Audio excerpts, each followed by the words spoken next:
à ce que je suis. Montre-moi le chemin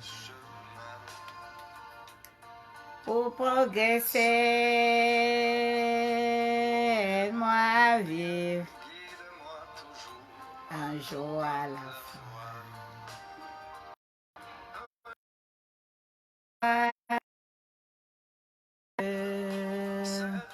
Ce que je demande, d'aimer, d'être aimé un jour à la fois. C'est au monde. Aide-moi ne m'appartient.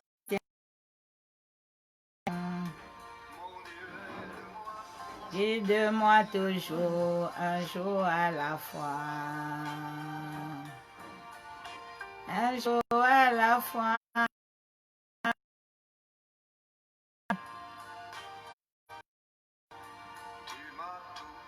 Envoie-moi le lien dans la maison de la prière.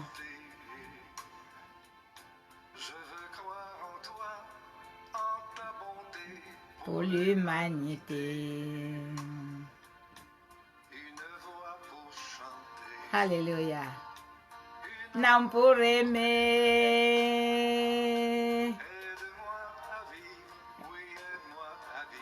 Un jour à la fois.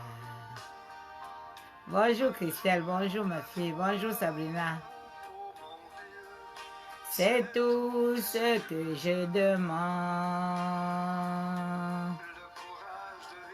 D'aimer, d'être aimé un jour à la fois.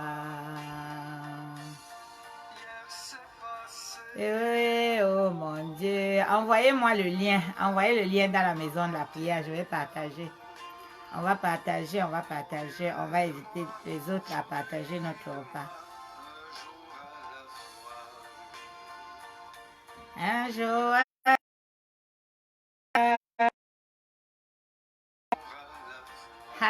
un jour à la fois. C'est tout ce que je demande.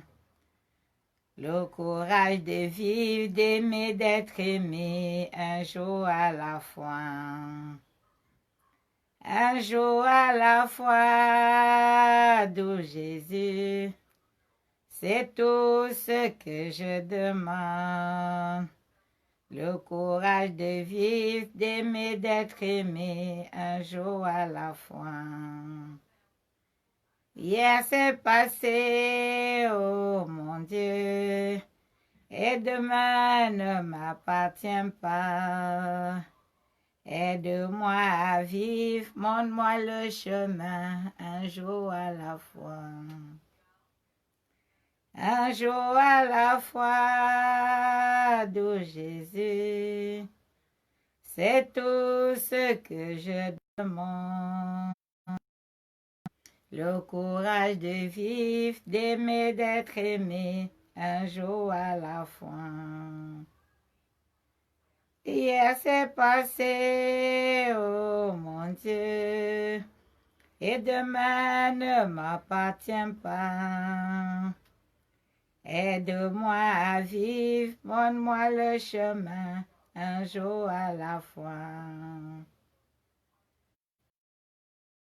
La foi de Jésus, c'est tout ce que je... Aide-moi à vivre, montre-moi le chemin, un jour à la fois. Yes, oh, ne m'appartient pas. Aide-moi, voilà, je peux partager, voilà. Merci Marie-Paul, bonjour Lynn, bonjour à tous ceux qui sont là. On partage. Reprendre tout à l'heure, nous étions là mercredi dernier. Il y a des personnes qui ont demandé à ce que je... là-dessus. Beaucoup de personnes m'ont écrit en inbox et partageaient la même expérience que moi et ont voulu que je revienne là-dessus. Salut au peuple de la maison de la prière. Que Dieu bénisse tous ceux qui travaillent pour que ceci soit... Bonjour Mireille. Bonjour. Pour que ceci soit fait tous les mercredis, tous les dimanches. Il y a toute une logistique derrière. Il y a tout un peuple. Il y a des thèmes qui sont travaillés, choisis par des enfants de l'école de la foi qui bientôt vont venir à la brèche comme moi, venir à 14 heures, vous ne verrez pas seulement ma tête, vous verrez aussi ceux qui sont derrière et qui ont fait l'école de la foi, première session, deuxième session, et qui aujourd'hui ont un autre regard, ont une autre vision de ce qu'on appelle la foi, de ce qu'on appelle la marche avec Christ. Alors, bien-aimés de Dieu, soyez le bienvenu ce dimanche. Que la gloire de Dieu soit sur tous ceux qui vont regarder, même après, maintenant et après. Que l'amour de Dieu soit notre partage. Et laissons-toi. Oui. Il y en a qui voudraient, malheureusement, contraints de. Si nous avons cet avant, bénissons-le. Parce qu'il dit qu'il comble ses bien-aimés même quand il dort. Pour toi. Pendant que tu regardes, œuvre pour toi. Dieu fait des choses pour toi. Alléluia. Nous allons à ma petite. Nous allons cette chanson encore, un jour à la fois. Un jour à la fois. Nous ne vivons. Et il nous a dit que que demain s'inquiétera de lui-même. Donc, nous n'avons pas à nous inquiéter pour demain parce que demain se charge de lui-même. Nous, on va s'occuper de maintenant, là, de l'instant où nous sommes en train de partager cette vie avec Christ, de partager cette joie avec Christ, de partager les clés. Vous avez un numéro de téléphone à une... Vous pourrez m'appeler sur WhatsApp, sur ce deuxième numéro. Si vous avez une inquiétude, vous avez partagé aussi. Partagez quand le Seigneur vous a appelé, comment est-ce que vous avez fait le chemin? Est-ce que ça a été facile? Est-ce que jusqu'à maintenant, vous êtes encore en chemin ou vous êtes... Appelle aussi des hommes de Dieu qui peut-être nous regardent, de nous parler d'eux, pour que ceux qui sont derrière et qui ne savent pas comment faire puissent savoir comment est la marche avec l'Éternel. Que ceux qui commencent, s'ils sont en face des difficultés, qui ne s'arrêtent pas, qui ne croient pas qu'il n'y a que la difficulté là-dedans, qu'ils sachent que c'est... Oui, il y a eu des petits soucis de connexion, voilà.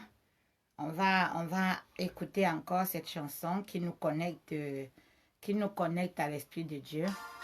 Le temps que on partage et que les gens arrivent à notre repas dominical, à notre repas du dimanche. Soyez tous bénis dans le Saint-Nom de Jésus. Amen, alléluia. Je ne vois pas les cœurs, je ne sais pas si... Voilà.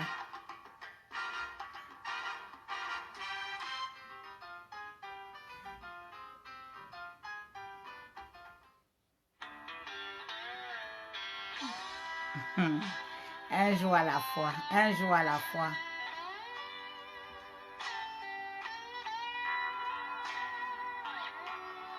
Salut Marie-Paul, salut à tous ceux qui sont là. Alléluia.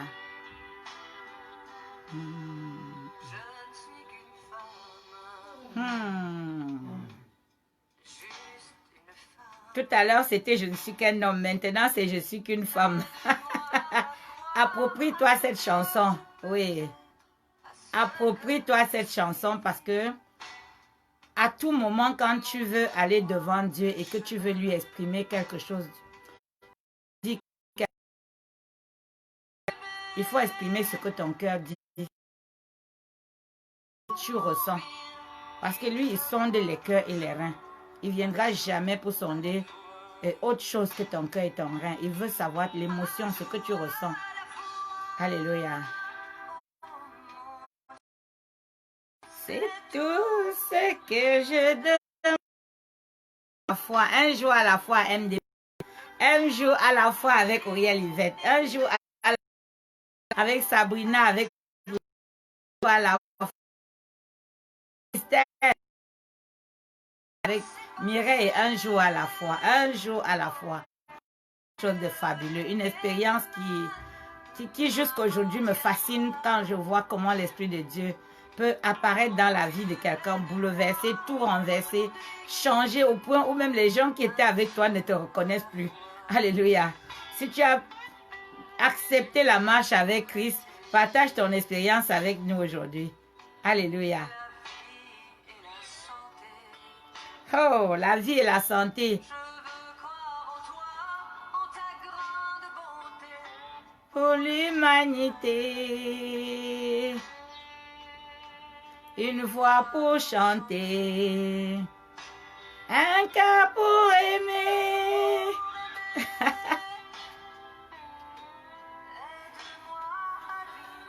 Aide-moi à vivre un jour à la fois. Alléluia. Que c'est doux d'être dans les parvis, que c'est doux d'arriver dans ces parvis. Ce que je demande. Confions ce moment à notre Dieu. Connectons-nous avec lui. Alléluia. Un jour à la fois. Un jour dans ses parvis va mieux que 1000 jours ailleurs. Un homme qui te dit, oui, que si tu ne bâtis en lui, si tu ne bâtis en lui, c'est en vain que tu bâtis. Si tu ne construis en lui, c'est en vain que tu construis. Si tu ne travailles en lui, c'est en vain que tu travailles. C'est ce Dieu-là en qui j'ai cru. Oui, c'est à ce Dieu-là que j'ai consacré ma vie.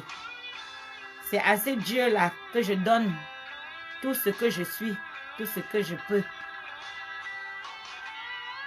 Et je lui dis, même dans des moments difficiles, je lui dis, ma main peut glisser, mais la tienne ne peut pas glisser. La tienne ne peut pas glisser. Tu es Dieu, il n'y a pas d'autre Dieu. Alléluia. Sois béni, Elvire.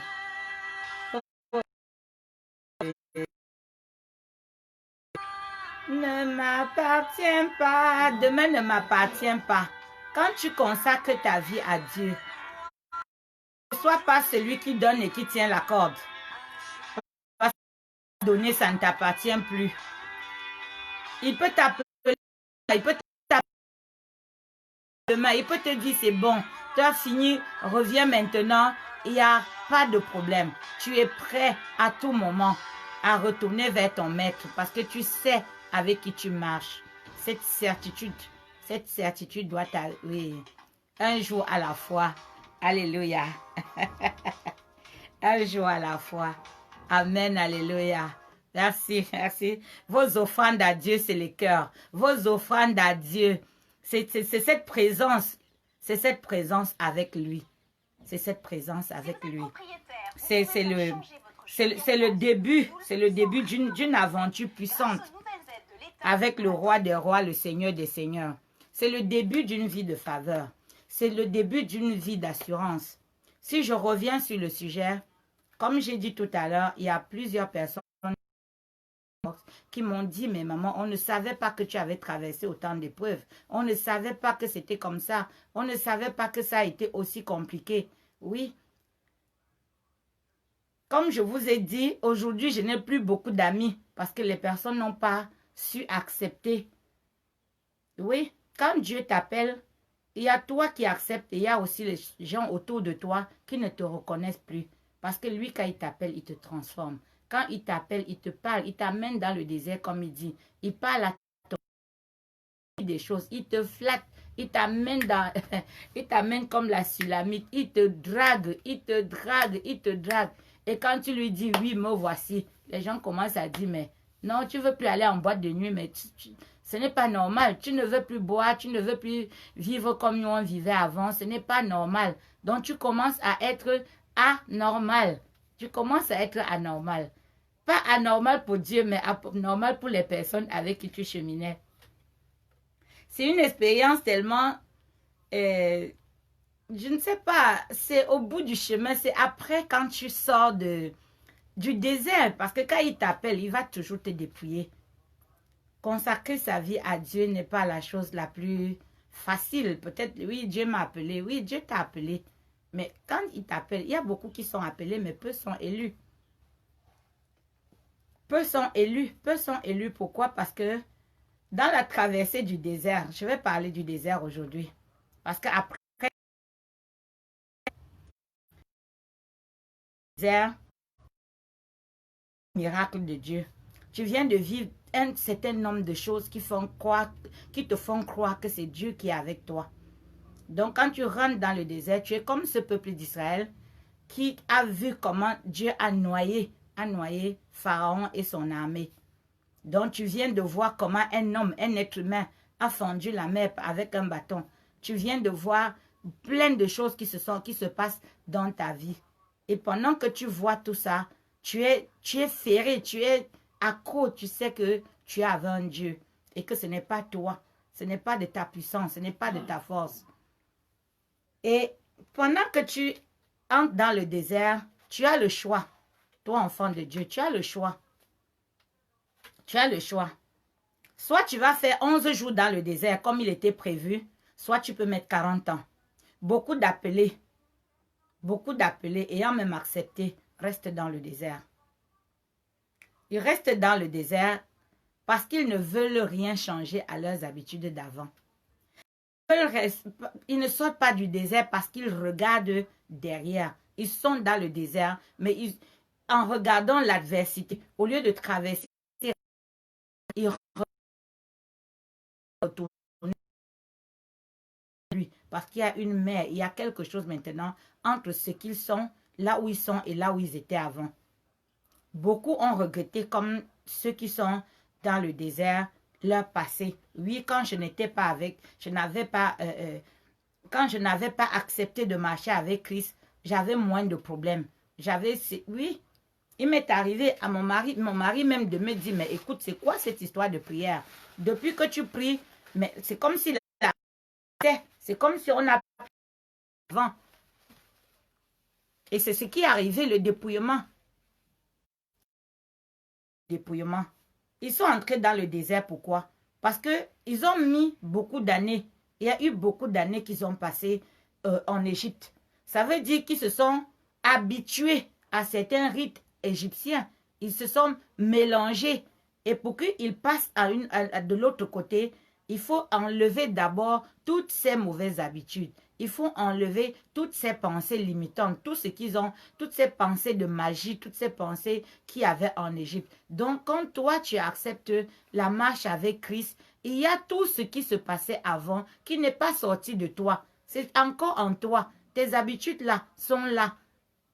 Il faut maintenant un moment pendant lequel il y a la transition. C'est la période de transition. Donc, il faut que tu partes de la personne que tu es, que tu transites par une transformation pour devenir qui Dieu veut que tu sois. Parce que tu ne peux pas rester le même et le servir. Ce n'est pas possible. Ce n'est pas possible. Tu ne peux pas avoir un pied à un bord et un pied de l'autre. Ça ne marche pas. Alléluia. Ça ne marche pas. Donc, quand on dit qu'on va consacrer sa vie à Dieu, il y a un certain nombre de choses auxquelles on doit désormais faire attention. Fais attention. Alors là, quand tu rentres dans le désert, soit tu murmures parce que tu n'as plus la vie que tu avais, soit tu regrettes parce que tu dis, au lieu de m'amener ici et de me laisser dans ce désert, ça aurait été mieux que tu me laisses là où j'étais et tout. Voilà comment beaucoup de personnes n'arrivent pas à sortir du désert. Oui, parce que quand tu rentres dans le désert, il y a de qui tu étais avant. Le désert d'une autre personne peut être plus léger que le tien. Pourquoi? Parce que la personne était déjà habituée à une vie difficile, à une vie d'épreuve, à vivre en milieu hostile. Donc, quand je prêche, je dis souvent aux gens, moi, je suis une championne du milieu hostile. C'est parce que ça a été mon quotidien, ça a été ma vie de tous les jours. Ça a été ma vie de tout le temps. Ça a dû me battre toujours contre les oppressions et tout. Donc, quand tu rentres dans le désert, la personne qui te regarde se dit, mais comment est-ce qu'elle peut supporter ça? Comment est-ce qu'elle peut accepter ça? Mais c'était mieux ce qu'elle faisait avant. Mais le mieux n'est pas ton mieux à toi. Ce n'est pas ton mieux. Parce que peut-être tu avais de l'argent, mais tu n'avais pas la santé. Tu n'avais pas la paix. Tes enfants n'étaient pas bien. Les personnes de ta famille mouraient tous les jours. Et tu as dit, je ne veux plus de cette vie-là. Je ne veux plus de ça. Seigneur, vraiment, voilà, je me tiens devant toi et je prie pour que tu changes les choses. Et dès qu'il te tend la main et que tu mets la main dans la sienne et qu'il te dit, il faut que tu passes par cette période de dépouillement. Le dépouillement. Il doit te déshabiller pour te porter de nouveaux vêtements. Et le déshabillage n'est pas l'habit physique, mais c'est ton intérieur qui doit changer pour que ton extérieur change. Ce n'est pas ton extérieur qui te change, c'est ton extérieur, ton intérieur. Et dans cet intérieur, il y a beaucoup de choses. Tu peux rester très longtemps dans le désert. Pourquoi? Parce que tu refuses de pardonner. Alléluia. Tu refuses de pardonner. Avant d'entrer là, tu as mordu, on t'a mordu. Tu as vécu cette vie, oui, tu as vécu cette vie dans le monde. Tu vis ta vie, tu es là, tu vis selon les règles du monde, tu es là-bas dedans. Et pendant que tu entres dans ce désert, mais il y a des gens qui te tirent en arrière, il y a des esprits de réclamation. Il y a Pharaon qui se lève derrière toi, qui court derrière toi pour te rattraper. Oui, pour te dire, mais attends, tu pars où? Nous, on a l'habitude d'aller danser, on a l'habitude de faire les 400 coups, on a l'habitude de mentir, on a l'habitude de faire ci, ça, mais attends, tu vas où là? Non, mais on ne te reconnaît plus. Comment tu peux t'arrêter? On est en train de jouer et subitement tu t'arrêtes. Non, on ne te reconnaît pas. Et c'est là où les personnes vont te dire, ah non, si tu as pris cette marche-là, on n'est plus avec toi. On n'est plus avec toi. Oui, on ne te reconnaît plus. Même toi, tu ne te reconnais plus. Même toi, tu ne te reconnais plus. Quand Dieu met la main sur toi, la première des choses qu'il va faire, au départ, il te flatte. Tu demandes, tu es dans le Matthieu 7, c'est-à-dire que la première partie du Matthieu 7, demandez, on vous donnera. Bébé spirituel, il te flatte, il te cajole et tout. Que tu lui dis, mais je vais...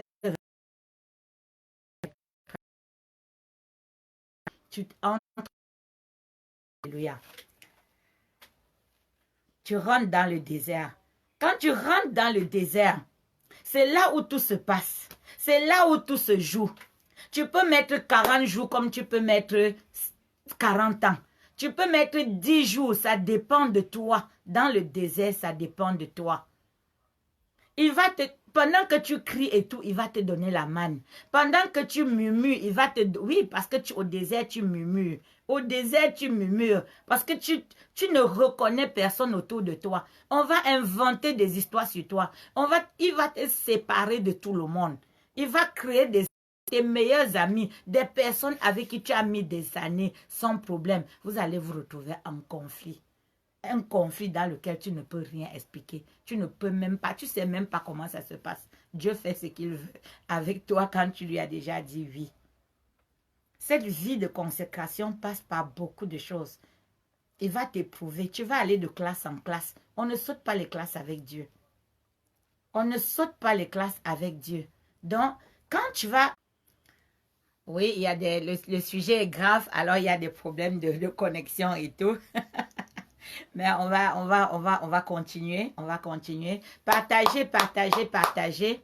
Partagez parce que beaucoup sont dans le désert sans le savoir. Beaucoup passent par le désert sans le savoir. Et pendant qu'ils sont dans le désert, ils murmurent. Oui, ils murmurent. Ils parlent contre Dieu. Ils parlent contre Dieu. Mais est-ce que c'est vraiment le vrai Dieu là? Oui, il faut savoir reconnaître les saisons. Quand tu es dans le désert, c'est l'aridité. Il y a des personnes qui vont te quitter. Il y a des personnes, oui, il y a des serpents dans le désert. Il y a beaucoup de choses dans le désert. Donc, le peuple d'Israël, quand ils sont entrés dans le désert, ils n'ont pas compris que c'était une phase de transition et que ça dépendait d'eux. Ils pouvaient tourner en rond dans le désert. Tant qu'ils n'étaient pas nettoyés, ils ne pouvaient pas sortir. Voilà le grand Moïse. Le grand Moïse qui voyait Dieu, qui n'est pas sorti du désert. Pourtant, il était appelé. Il était un homme de Dieu. Il a vu Dieu, mais il n'est pas sorti du désert. Alléluia. Moïse n'est pas sorti du désert. Moïse est resté dans le désert. Moïse avait des habitudes qui vaincre dans le désert, la colère. La personne qui a l'esprit de colère, toi, oui, qui a l'esprit de colère en toi, quand tu rentres dans le désert, c'est justement parce que le Seigneur veut t'enseigner la patience. Il veut t'enseigner le pardon. Il veut t'amener à faire des choses différemment. Il veut t'amener à regarder des personnes comme lui, il les regarde, pas comme toi, tu les regardes. Il veut t'amener à accepter des situations qui viennent de lui, pas des situations qui viennent du monde. Donc tu rentres dans le désert, comme Moïse par exemple, quand on lui a dit de parler au rocher, il a frappé le rocher. 2 fois, Moïse a attristé Dieu.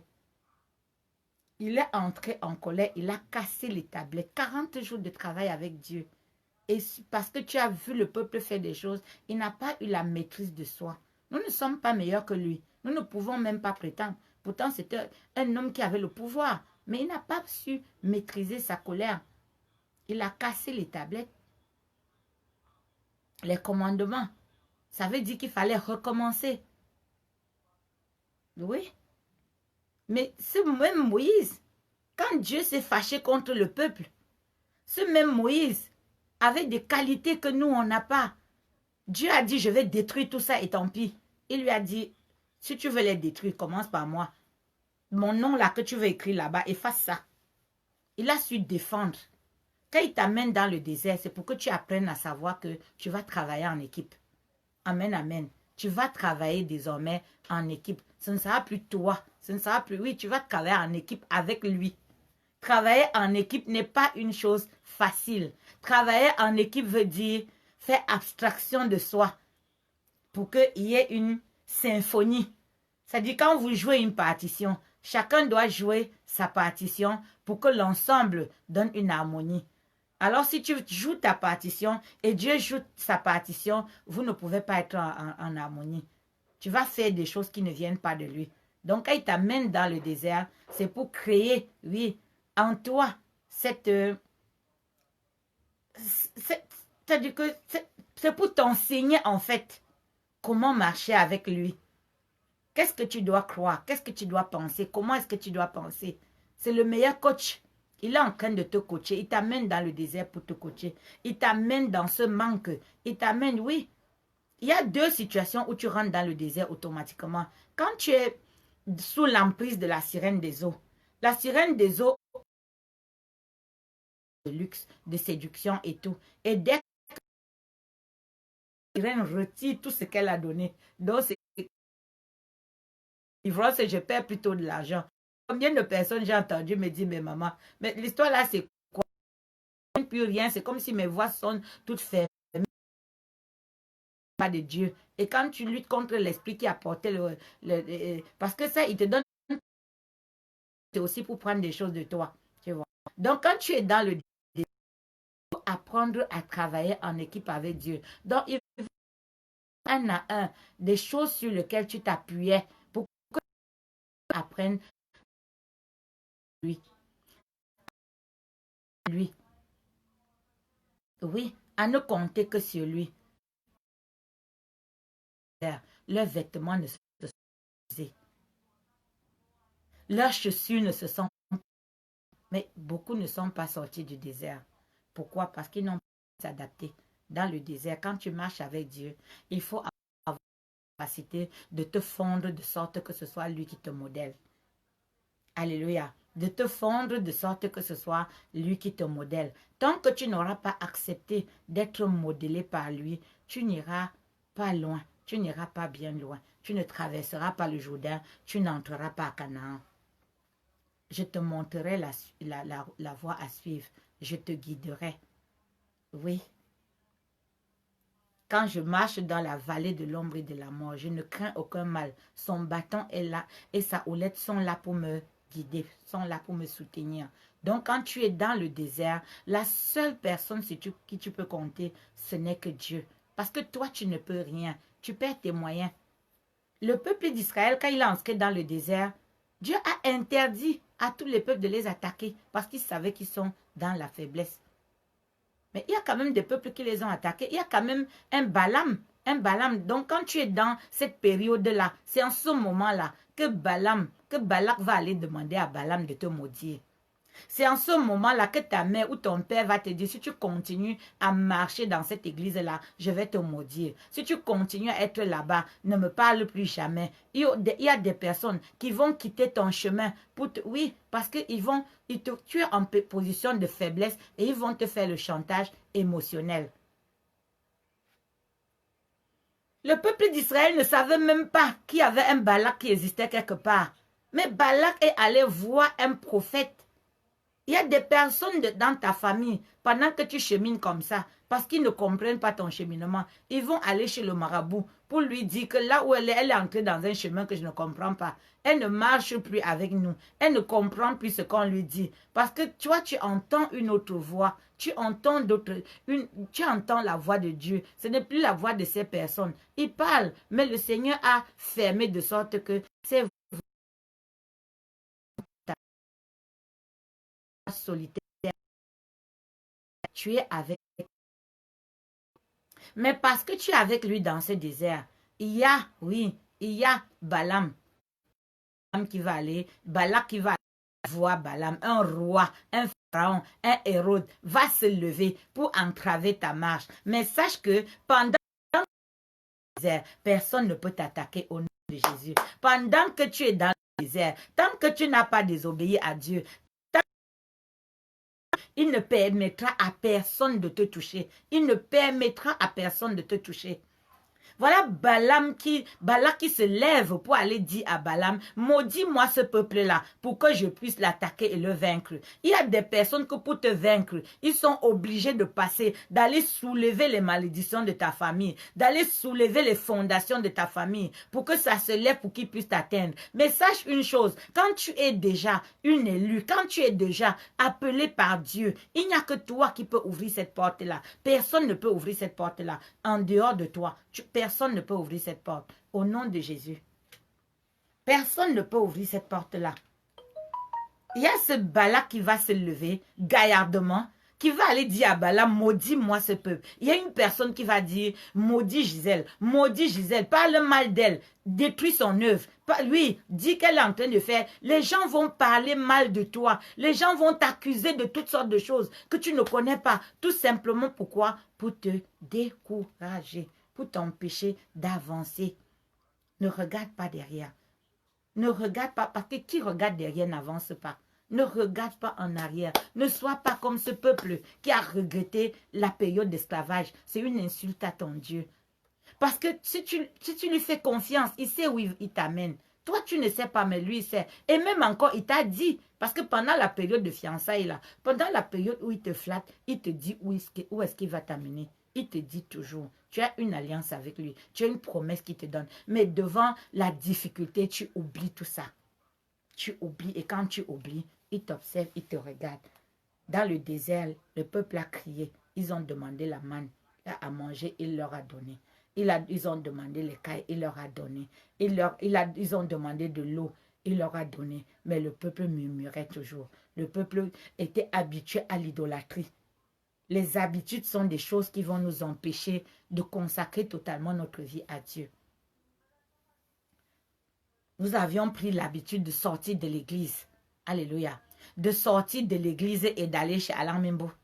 De sortir de l'église et aller chercher. Oui, parce que tu as mal dormi. Parce que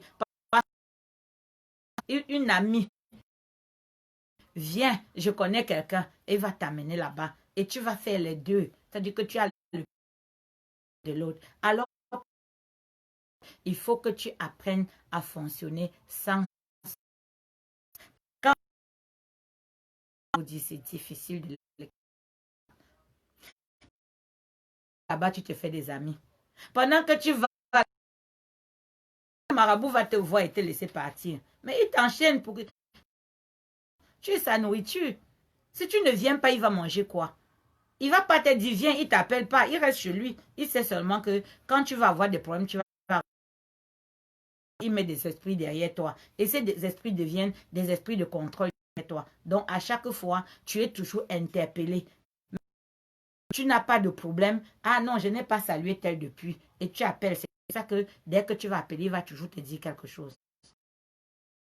sorti de là.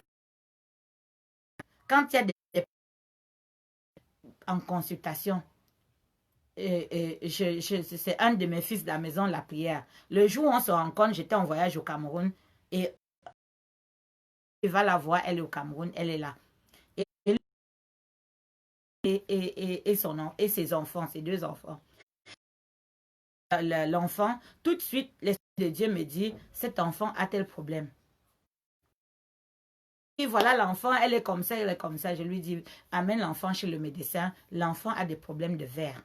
Cet enfant a des parasites. Comme je ne lui ai pas dit que c'est le sorcier, que c'est l'oncle, que c'est la tante, que c'est... Oui, ce sont ces habitudes-là d'entendre qu'on va accuser quelqu'un, d'entendre que c'est la sorcellerie, d'entendre... Oui, on est habitué à ça. Donc, quand un prophète ne te dit pas qu'il y a la sorcellerie derrière toi, c'est qu'il n'est pas prophète, c'est qu'il n'a pas vu ton problème. Non, ça peut être des problèmes conjoncturels, ça peut être des problèmes structurels, ça peut être juste des choses que si on touche, oui, si on touche dans ta destinée, il y a peut-être ne sont pas touchés. Tu manques peut-être de confiance en toi, par exemple. Et quand tu es dans cette situation-là, si on te dit, voilà, ce n'est que ça, tu ne vas pas croire. Oui, tu ne vas pas croire.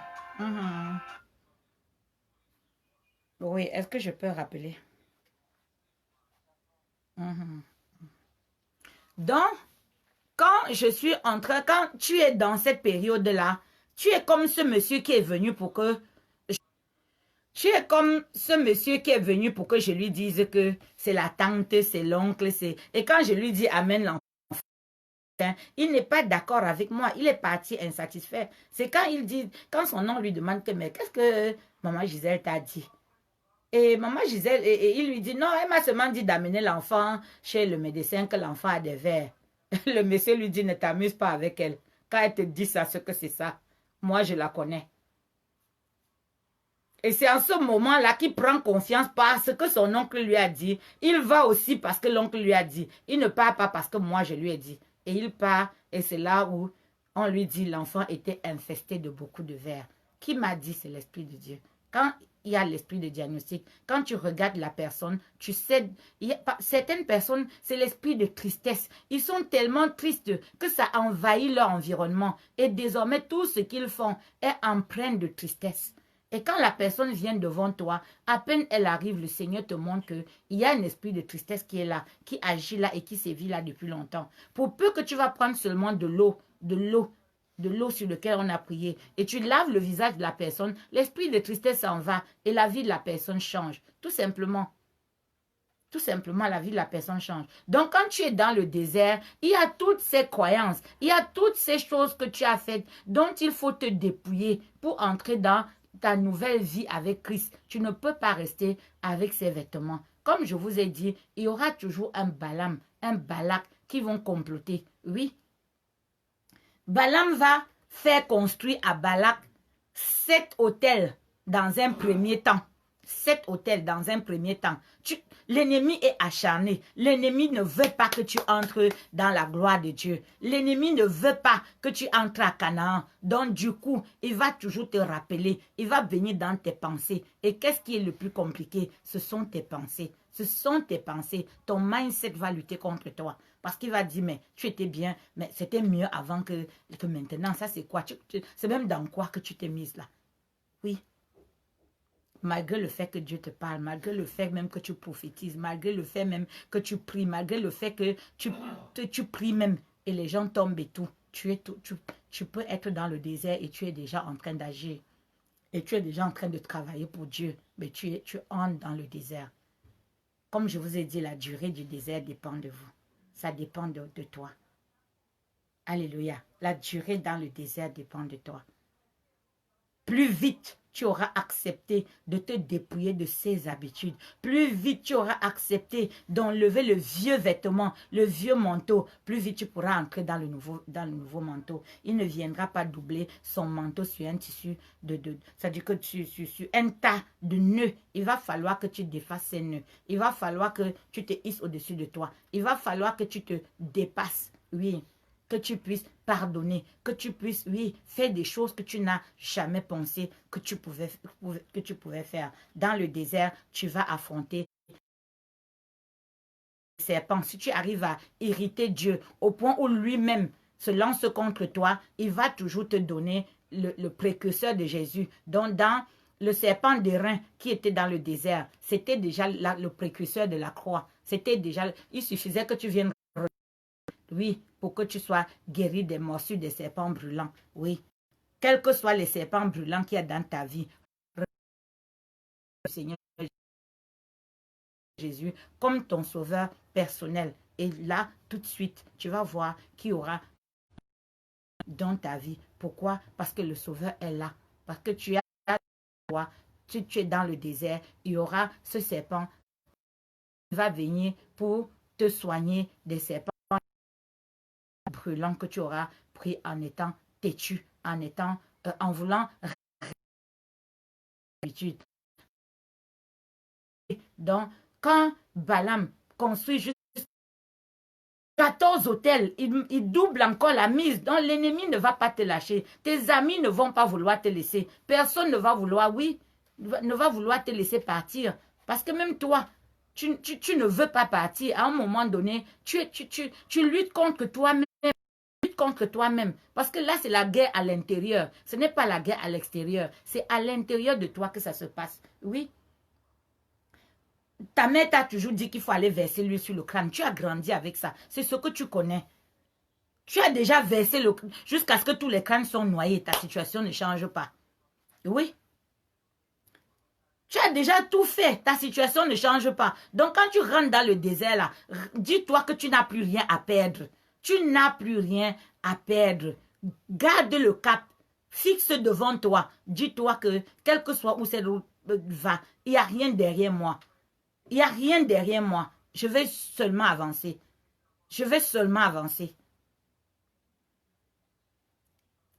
Balak va encore construire 21 hôtels. C'est-à-dire qu'il va jusqu'à 21 hôtels.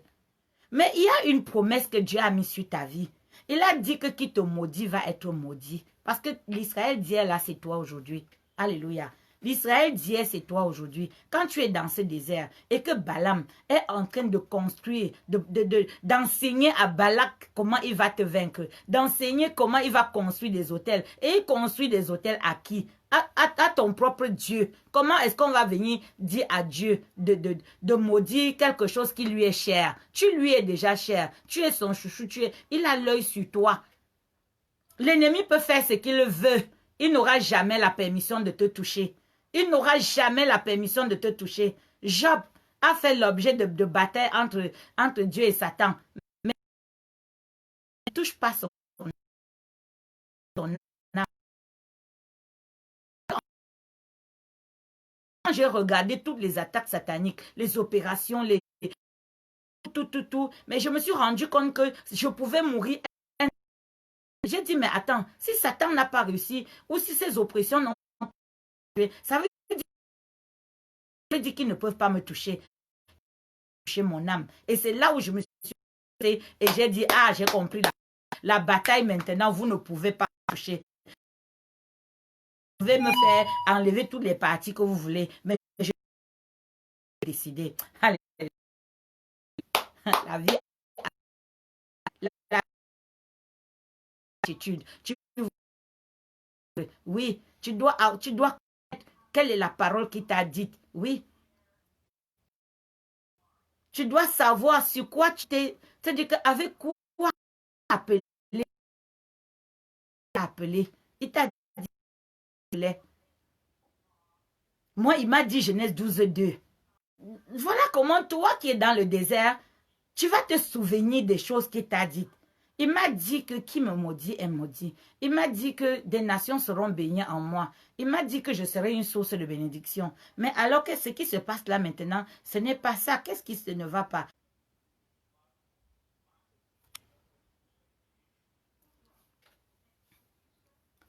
Donc, il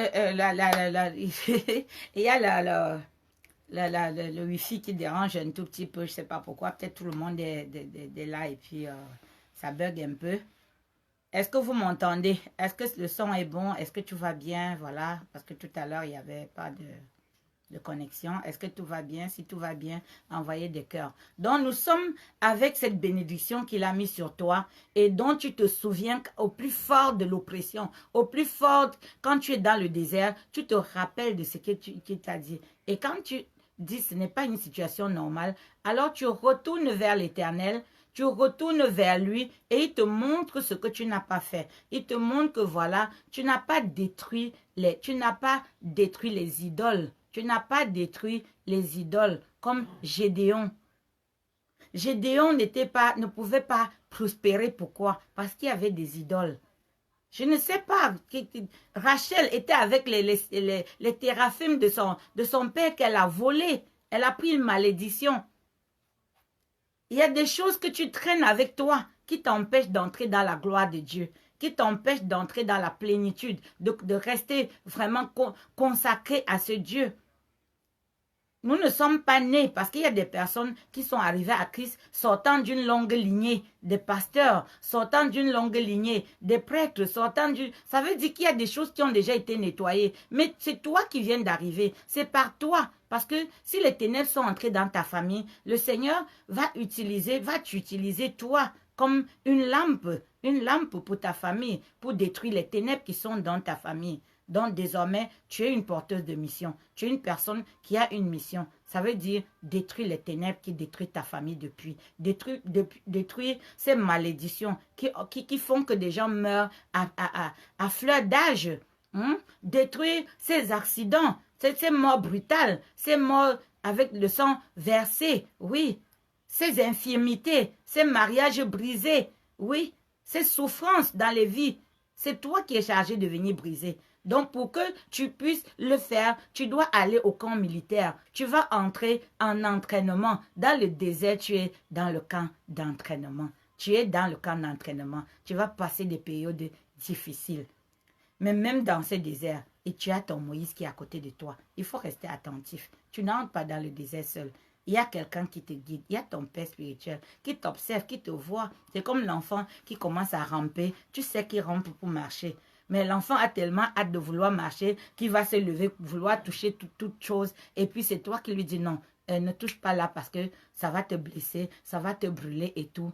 Et tu dois rester très, très attentif. Tu dois rester attentif. La marche avec Dieu, avant d'atteindre un Canaan, tu passes vraiment ce temps dans le désert et ce n'est pas joyeux. Des gens ont enfanté dans le désert. Ce sont leurs enfants qui ont traversé, pas eux. Beaucoup ne sont pas arrivés à Canaan. Quand tu lis ta Bible, tu te rends compte que beaucoup ne sont pas arrivés à Canaan. La Bible, ce n'est que... C'est-à-dire que c'est une façon de nous montrer notre marche aujourd'hui. C'est une façon de nous montrer que nous avons le code de la route, mais nous continuons à conduire mal. Nous voulons brûler les feux. Nous voulons brûler les étapes. Alléluia. Nous voulons brûler les étapes. Nous voulons entrer à Canaan sans passer par le désert. Nous voulons entrer à Canaan avec nos mêmes idoles, les mêmes idoles, avec les mêmes idées. Puisque quand Moïse s'en va pour aller voir Dieu pendant 40 jours, le peuple qui a tellement été habitué à être gouverné, ils ne se gèrent pas. Ils disent que non, nous on a l'habitude qu'on nous dise on a l'habitude d'adorer des choses et tout. Donc il faut qu'on fabrique un veau pour l'adorer. Vous avez un Dieu qui vous donne la manne, un Dieu qui vous donne de l'eau, un Dieu qui veut... Et vous allez adorer une idole qui ne te donne rien du tout. Parce que dans ton mindset, tu t'es programmé qu'il va te donner. Et c'est ça que les gens vont aller utiliser, des talismans, des choses qu'ils vénèrent en pensant que ces choses-là. Mais quand je vois Dieu dans la Bible se moquer des idoles, ça me fait rire. Il dit que tu peux couper un arbre. Quand tu utilises le bois pour préparer ta nourriture, quand tu es content, tu commences à tailler les branches pour créer ton Dieu. Et un Dieu que même si tu es sur un bateau et que le bateau coule, c'est toi-même qui dois le prendre pour fuir. Alléluia. Je paraphrase. Hein? Donc, quand il y a le feu, c'est toi, ton Dieu là, il ne fuit pas. Ton Dieu n'est pas capable de s'échapper, c'est toi. Mais qui est ce Dieu donc que tu pries? Et quand il y a problème, c'est toi qui dois le... Mais c'est Dieu qui doit venir faire pour toi. Ce n'est pas toi qui dois faire pour cette chose-là. Alors si tu as un talisman, si tu as un objet, et que cette chose n'est pas capable de se défendre, comment est-ce qu'il peut te défendre? Si ça ne peut pas se défendre, ça ne peut pas te défendre. Alléluia.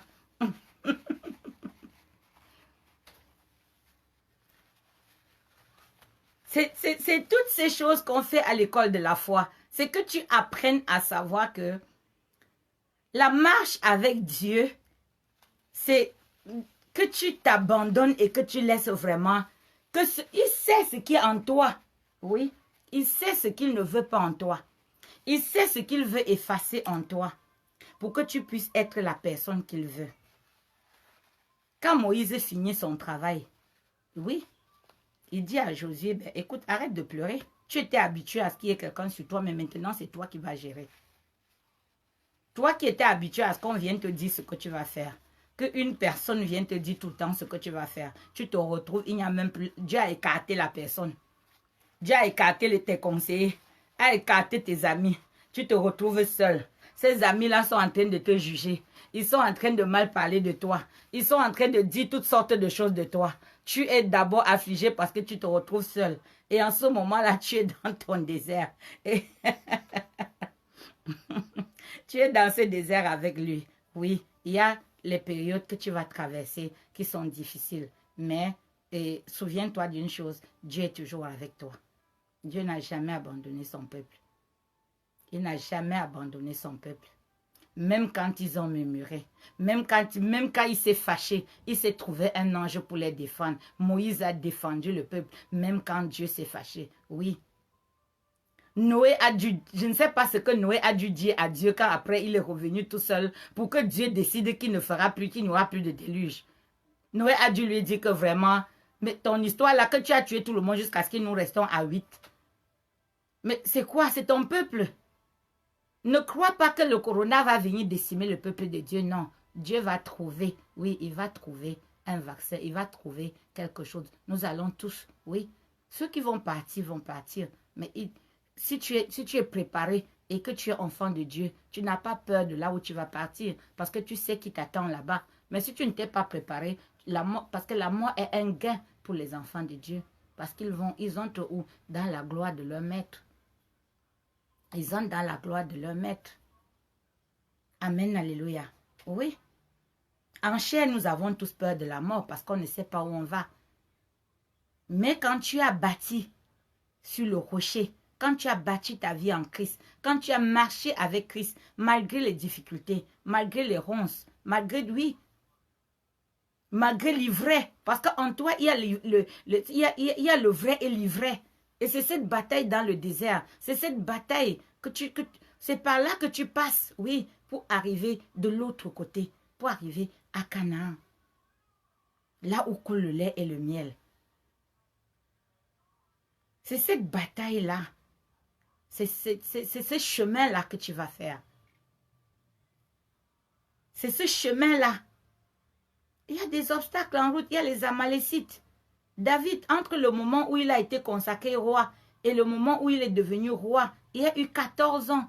14 ans, pendant lequel il a été même chef bandit, pendant lequel celui même qu'il doit remplacer a cherché à le tuer, pendant lequel il a dû se cacher dans pourtant, il était loin de Dieu. Pourquoi tu crois que tu ne vas pas passer par cet entraînement-là? David était en train d'être entraîné, malgré le fait qu'il avait tué le lion, qu'il avait l'ours et qu'il avait tué le lion. Je ne sais pas, c'est l'ours et... Je crois que c'est l'ours et le lion. Je n'ai pas ça tout de suite là dans ma tête. Mais malgré toutes ces batailles qu'il avait menées, malgré qu'il avait tué, oui, Goliath et tout, mais il était fugitif. Il y aura des moments où tu seras fugitif dans ta famille. J'ai passé des moments où pendant 5 ans, je ne parlais à personne dans ma famille. Parce qu'il y a eu un scandale qui a éclaté venu de je ne sais où qui t'écarte complètement. Dieu va te mettre en isolement. Dieu va te mettre en confinement. Le confinement, oui, il va te confiner pour que tu sois modelé comme il veut. Alléluia. La marche avec Dieu. Oui. David, regardez cet homme David. L'homme selon le cœur de Dieu. L'homme selon le cœur de Dieu. Cet homme qui a dû se battre. Mais comme je vous dis, il y a toujours quelqu'un. Il y a eu ce Jonathan, cet ami, qui s'est parjuré avec son père pour préserver la vie de David. Au point où plus tard, David demande, est-ce qu'il reste encore quelqu'un de la maison de Jonathan pour que je lui fasse du bien. Méphi-Brochette. Alléluia. Oui. Oui, le lion et l'ours, ma fille. Méphi-Brochette. Demain, il y a quelqu'un qui va venir te tendre la main. Pourquoi? Parce que tu as fait du bien. Tu as fait du bien à quelqu'un. Et ce bien-là se rappelle à toi pendant que tu es dans cette période difficile, pendant que tu es abandonné comme Méphi-Brochette l'était. On va dire, on est en train de chercher, on te cherche, le roi te cherche. Il dit, mais le roi me cherche pourquoi? Il ne connaît pas l'histoire, il ne sait pas ce qui s'est passé. Tu auras toujours cette faveur, tu auras toujours, oui, quelque chose qui va venir t'aider à passer un cap. Voilà Méphi-Brochette. À cause de ce que son père a fait à David, à cause de cette amitié, de cet amour entre David, oui, et Jonathan, Méphi-Brochette mangera à la table du roi malgré son infimité. Malgré son infimité. Alors, quand tu es dans ton désert, quand tu es en train de marcher, de cheminer avec Dieu, les obstacles, oui, les obstacles vont être, c'est des socles sur lesquels il va t'élever. C'est des passages sur lesquels tu vas te tourner demain, tu vas regarder, tu dis, je ne sais même pas comment j'ai fait pour passer là, parce que c'était tellement compliqué, c'était tellement difficile. Vous vous rendez compte, les bandits viennent casser le camion. Après, pendant que je me relève, le feu brûle encore le deuxième camion. Pendant que je ne sais même pas comment faire, même quand je vais devant les pasteurs, même quand eux-mêmes, ils ne comprennent rien, parce que c'est le camp militaire, c'est le désert. Dans le désert, tu dois apprendre à vivre à vivre toutes ces choses. De sorte que quand tu sors du désert, plus rien ne peut te corrompre. Plus rien ne peut t'effrayer. Pourquoi? Parce que tu es passé par ces choses-là. Ton cœur ne peut plus être corrompu. Tu as appris à te dépouiller de ces choses matérielles. Tu as appris à regarder l'argent comme juste une chose dont on peut se servir. Et non comme une finalité. Alléluia. Et non comme une finalité. Révérend Cam, mon révérend, sois béni. Sois béni, sois béni. Alléluia. C'est une grâce pour moi que tu sois là. Parce que tu étais là dans les moments. Je ne sais pas pourquoi pendant que je parle de ça aujourd'hui, tu étais là pendant les moments difficiles. Tu étais là, c'est même toi qui me dis, mais écoute, rencontre le général, rencontre le prophète Bayard. Pourquoi tu ne lui as pas dit que tu traverses toutes ces choses-là? Oui. Mais c'était le temps de Dieu. C'était le temps où je devais vivre toutes ces choses. Aujourd'hui, alléluia, alléluia. Évoluer en milieu hostile, évoluer dans le désert. C'est la marche. Tant que tu ne fais pas ça, tant que tu ne passes pas par là, des gens vont te désavouer. Même les personnes que tu as aidées. Même des personnes à qui tu as fait du bien vont te désavouer complètement. Tu n'y comprendras rien. Tu vas même te demander que mais l'histoire de Dieu là est même comment? C'est même comment? Mais tout simplement parce qu'il veut te briser. Il veut te briser. Il veut te briser pour te remplir de lui. Il veut te remplir de lui. Et tant que tu ne seras pas rempli de lui, tu ne peux pas accomplir certaines choses. Tu vas faire des choses, mais tu ne pourras pas les faire dans une certaine dimension. Quand tu te rends déjà compte que l'ennemi ne peut pas toucher ton âme, tu peux entrer dans n'importe quel combat spirituel. Tu sais que l'ennemi ne peut rien te faire. Il peut te blesser, il peut te donner des flèches, mais il ne peut pas toucher ton âme est en Christ. Ton âme est... Il ne peut rien faire, il ne peut rien te faire. Quand tu rentres dans cette plénitude, quand tu rentres dans cette certitude qu'il n'y a que ton Dieu qui peut décider du jour où tu vas le retrouver, alors là, tu es un guerrier. Tu es un vaillant guerrier. Parce que quand tu sors, tu ne reviens pas sans avoir atteint ton ennemi. Il dit, je poursuis mes ennemis, je les atteins, je ne retourne pas sans les avoir achevés. Ta langue devient une flamme de feu. Quand tu déclares, oui, Dieu veille sur ta parole pour l'accomplir. Et tu deviens, et même des personnes qui ont fait 25 ans, des personnes qui te regardent opérer, ils sont dépassés. Ils ne comprennent pas que tu n'as aucune peur. Tu as déjà traversé la peur. Tu as traversé le seuil du doute. Tu as franchi l'infranchissable. Tu as été brûlé au feu. Alléluia. Amen, amen, amen. Dans cette vie avec Dieu, déjà le renoncement de toi. Le renoncement de toi. Si tu veux sortir du... Il faut renoncer à toi pour que Dieu lui-même te dise, écoute, traverse maintenant le Jourdain, ramène mon peuple de l'autre côté. Oui. Quand Jésus dit à l'apôtre Pierre, tu m'aimes? Oui, je t'aime. Une deuxième fois, tu m'aimes? Oui, je m'aime. Attends, quelle est cette question? Une troisième fois, il lui dit, paie mes brebis. Paie mes brebis. Pierre devait passer par le reniement de Jésus. C'est-à-dire se sentir nul, complètement. Se sentir bête. Il lui dit que tu vas me renier. Il dit non, moi te renier, non, jamais. Et le désert, tu vas régner Dieu. À un moment donné, tu vas lui dire enlève-moi tous tes trucs là, vraiment. Laisse-moi tel que j'étais, parce que c'est dur. Mais il ne te lâchera pas. Il ne te lâchera pas. Il est avec toi. Même dans les moments où tu crois qu'il n'est pas là, il est là. Et il va te relever. Il va te restaurer. Il va te... C'est-à-dire, il va... toutes les années que la sauterelle t'a volé, tout le vieux... C'est-à-dire qu'il y a des personnes qui voyaient mon visage, qui me demandaient, mais comment ton visage a vieilli comme ça? Comment tu es devenu comme ça? Oui, il va mettre un voile sur ton visage. Pourquoi on ne te voit même plus? Pourquoi ne... Oui. Et durant cette marche, pendant que tu auras fini, il va restaurer. Il va te restaurer. Mais ne rentre pas dans l'orgueil, reste humble. Tu sais pas où tu es passé. Tu sais que tu ne veux plus retourner là-bas. Alors dans ta marche, laisse toujours l'Esprit Saint te guider. Laisse toujours cet esprit parler à ton cœur.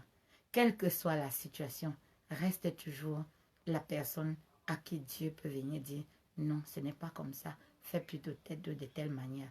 N'aie pas honte de revenir dire à quelqu'un, excuse-moi, ce n'était pas ma pensée, ce n'était pas ce que j'ai voulu faire. Oui, ce n'est pas parce que tu es prophétesse, ce n'est pas parce que tu es homme de Dieu que si tu te trompes ou si tu fais quelque chose, tu ne peux pas retourner vers la personne et lui dire, écoute, pardonne-moi. Au contraire, c'est toi qui dois enseigner cette manière de faire. J'ai affaire dans ma famille aux personnes qui sont très très dures. Quand ils ont porté un jugement sur toi, tu n'as plus de... il n'y a pas de pardon possible pour toi. Oui, ils le feront si ça les arrange, si ça passe par... Et face à un frère, quand je lui ai dit, mais toi tu es en train de voir le frère comme ça. Je ne veux pas le regarder comme ça. Il est comme ça, mais je ne veux pas le regarder comme ça. Je veux lui donner une deuxième chance. Je veux lui donner une autre chance d'être meilleur. Et Dieu me favorise. Mais la personne refuse carrément au point de te rendre parce que tu décides de tendre qui n'a plus de secours, qui est tombé et qui est par terre. Ne sois pas comme ça. La bienveillance va te permettre de cheminer avec Dieu. La bienveillance va te permettre de cheminer. La compassion. Même si la personne t'a fait quoi, Dieu ne t'a pas abandonné. Dieu ne t'a pas tellement... C'est-à-dire que laisse l'amour de Dieu t'envahir plus que l'amour des hommes. Quelqu'un peut même t'aimer et la personne meurt. Tu vas faire quoi? Il n'y a que Dieu qui ne meurt pas. Ma maman qui m'aimait tant. Ma maman qui était... C'est-à-dire j'étais fusionnelle avec elle. Quand l'heure est arrivée, elle est partie. Elle partait à l'église et par un accident, c'était fini. Moi, je me suis retrouvée toute seule comme ça. À ne même pas savoir la tête. Quand Dieu décide qu'il va mettre une fin à une situation, tout ce que tu as fait, c'est accepter. Il y en a qui refusent le droit à Dieu d'être souverain. Si déjà ta propre vie ne t'appartient pas, c'est celle de ton enfant qui t'appartient. C'est celle de ton époux qui t'appartient. C'est celle de ta mère qui t'appartient. Ces vies ne t'appartiennent pas. Si Dieu a décidé de rappeler, pourquoi tu dois t'accrocher là-dessus? Prie pour qui te console. Prie pour que qui comble le vide qu'il y a. Mais ne lui demande pas pourquoi il a pris. Pourquoi tu lui as pas demandé pourquoi il avait amené, pourquoi il a fait de cette personne ta mère, ou ton frère, ou ta soeur. Tu ne vas pas refuser le droit à Dieu d'être souverain juste parce que tu es serviteur de Dieu ou bien parce que tu pries Dieu. C'est beaucoup de choses que nous commettons comme erreur et qui fait que à un moment donné, on est coupé. Tu vois, on est coupé parce qu'on contexte, on murmure. Myriam a murmuré contre Moïse. C'était la propre sœur de Moïse, mais elle a murmuré. Il y a Corée, Dathan et Abiram qui ont murmuré. La terre les a engloutis, les a avalés. Donc, il y a beaucoup de choses qu'il faut pas. Qui dit mon peuple périt faute de connaissance? Va vers la connaissance, cherche la connaissance. Elle ne viendra pas te trouver. Va auprès des personnes à qui Dieu Dieu se révèle. Pour que tu puisses adapter ce que tu apprends à ta vie quotidienne. Pas que tu entends des versets bibliques, non, adapte ça à ta vie quotidienne. Qu'est-ce que ma vie ressemble à celle de qui? À celle de Job?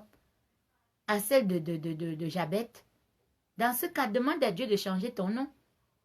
Alléluia. Demande à Dieu de te dire la clé. Job a prié pour ses amis et Dieu l'a béni. Quelle est la clé pour ta vie? Quelle est la clé pour ta vie?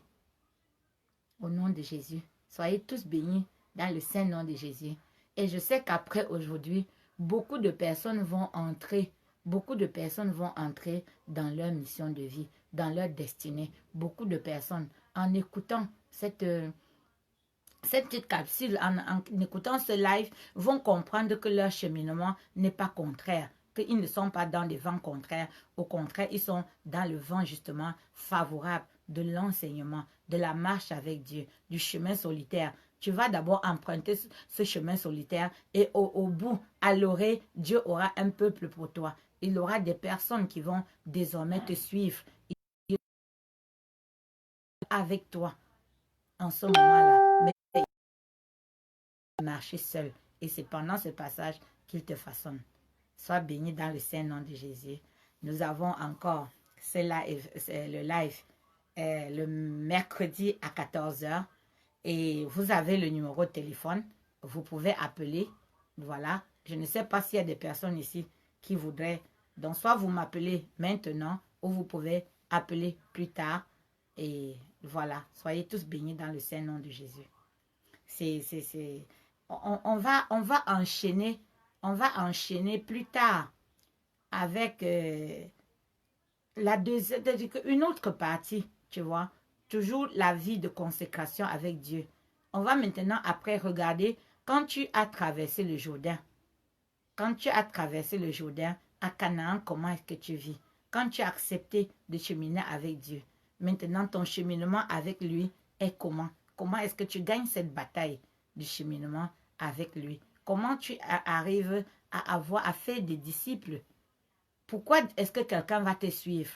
Parce que tu lui parles beaucoup de Dieu, parce que la personne regarde ta vie. Il y a des moments où si quelqu'un regarde même ta propre vie, il ne peut pas croire en Dieu. Parce que le désert, parfois, il y a des périodes où il te ramène dans le désert. Quand tu es en train de trop t'agiter, là, il te ramène encore un peu dans le désert pour te dire, attention, la marche là, ce n'est pas moi. Retourne encore un peu, recycle-toi avant de repartir. Il est Dieu. Soyons tous bénis dans le saint nom de Jésus. Amen, amen, amen, amen. Que la gloire de Dieu, que l'amour de Dieu, que la victoire en Christ, oui, soit ton partage. Rejoins-nous dans la maison de la prière si ces paroles t'ont touché, si ton cœur a été touché. Une maison de combat et de délivrance. Et la plupart du temps, nous n'avons que des cas très, très compliqués. Dieu ne m'a pas donné des cas faciles. J'ai que des cas très, c'est-à-dire que des personnes vraiment fortement atteintes. Et quand je lui ai demandé pourquoi est-ce que tu ne me donnes que des cas désespérés, il dit mais parce que tu es passé par là et que tu peux mieux comprendre, parce que tu peux mieux, tu sais comment les toucher pour les sortir de là où ils sont. Donc ce ministère, c'est un ministère de compassion, c'est un ministère de guérison, c'est un ministère de restauration, de réparation, c'est un ministère de personnes qui sont vraiment dans la déprime, qui passent des moments difficiles. Tu es en train de passer un divorce difficile. Sache qu'il y a des personnes qui sont passées par là avant toi. Je suis passée par là. Si tu es dans un système de famille recomposé, oui, je suis passée par là. J'y suis et je vis avec ça. Il y a des méthodes pour apprendre à vivre en milieu hostile. Et la maison de la prière t'offre ce cadre pour te refaire une santé mentale, une santé spirituelle et t'amène à reconnaître tes valeurs et à ne pas laisser le démon te dicter qui tu es par ses oppressions. Soyez tous bénis dans le Saint-Nom de Jésus. Amen, amen, amen.